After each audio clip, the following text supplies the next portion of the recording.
question number কিমান 7 ইয়াতে কি দিছে যদি x² minus 2px plus p² equal to 0 হয় তেন্তে p/x এর মান উঠবা কি দিছে x² minus 2px plus p² equal to কি হয় 0 ইয়াতকে ইজি অঙ্ক এনে কি চাবা ইয়াতে চাবা লাইক এইটো চাচোন কোন কেতিয়াবা a minus b whole square কৰি পাইছে না কি হয় কোৱাচোন ৰুকসানা কোৱাচোন a² minus 2x ab plus b² এইখিনিত কাৰোবাৰ ডাউট আছে সঁচা কৈছে না মিছা তো ইয়াতে চাচোন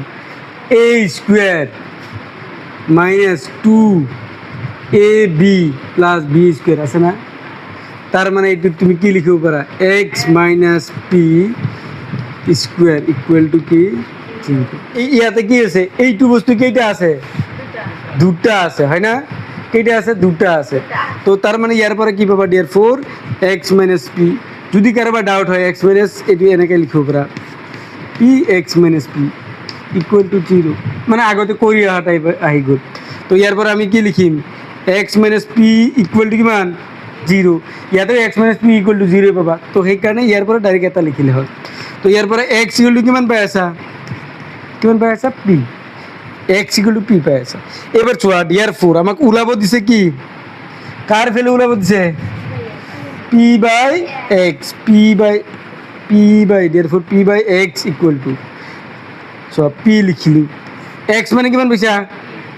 হ্যাঁ p পাইছা p ক্যান্সেল তার মানে কিমান পাইছা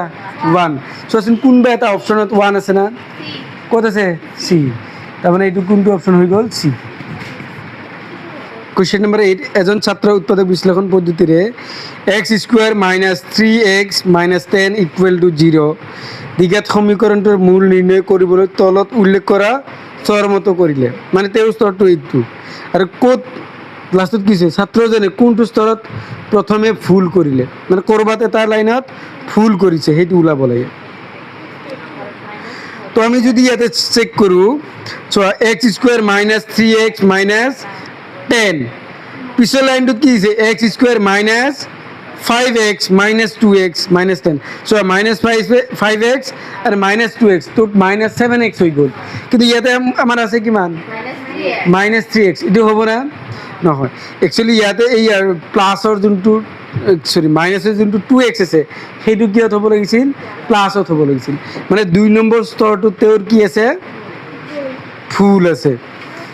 হয় না 2 নম্বৰ স্তৰত তেওঁৰ কি আছে ফুল ইয়াতে ছাত্ৰজন কোনটো স্তৰত প্ৰথমে ফুল কৰিলে তো সেইটো কোনটো আছে কোনটো অপচন হ'ব 8 হ'ব সো কোয়েশ্চন নম্বৰ কিমান 9 কি দিছে কোৱা ইয়াৰ লগত ইয়াৰ মূল দুটাৰ যোগফল হয় বা শূন্য দুটাৰ যি লিখা মূল বা শূন্য মূল দুটাৰ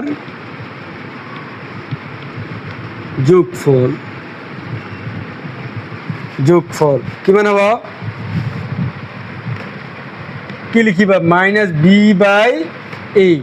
দ্যাট মিন্স কি বুঝায় মাইনাস x এর হক ডিভাইডেড বাই x² এর হক আর পূরণফলটো কি আছিল তোমাৰ পূরণফল কি আছিল ধ্রুবক পদ দ্যাট মিন্স কি আছিল ধ্রুবক পদ ইয়াতে কিমান c আর ইয়াতে কি লিখিছিল x² এর হক x² এর হক কিমান a তার মানে কি লিখিছে c/a লিখিছো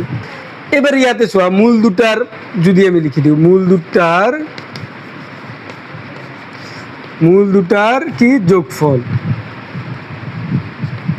কি লিখিবা মাইনাস b মিন্স ইয়াতে b মিন্স কার হক x এর হক ইয়াতে কিমান আছে মাইনাস 9 ডিভাইডেড বাই x² হক কিমান x² হক কিমান 2 তখন কি হইছে 9/2 পাইছো এবার মূল দুটার কি লিখিবা মূল দুটার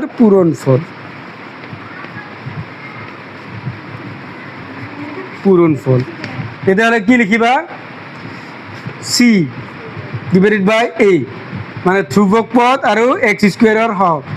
ধ্রুবক পদ ইয়াতে কিমান 4 তার পিছত x² হক কিমান 2 তো কিমান পাই আছা 2 ক্যান্সেল এটু পাই আছা বা কোনোবাৰ যদি ডাউট হয় এইটো ওপৰত এইটো লাইন লিখি দিবা যে মাইনাছ এক্সৰ হহক ডিভাইডেড বাই এক্স স্কুৱেৰৰ হহক ইয়াতে ছেম টাইপত লিখিবা কি এইটোৰ কাৰণে ধ্ৰুৱক পদ ডিভাইডেড বাই এক্স স্কুৱেৰৰ হহক সেইটো তোমাৰ ইচ্ছা এইখিনিতে সেই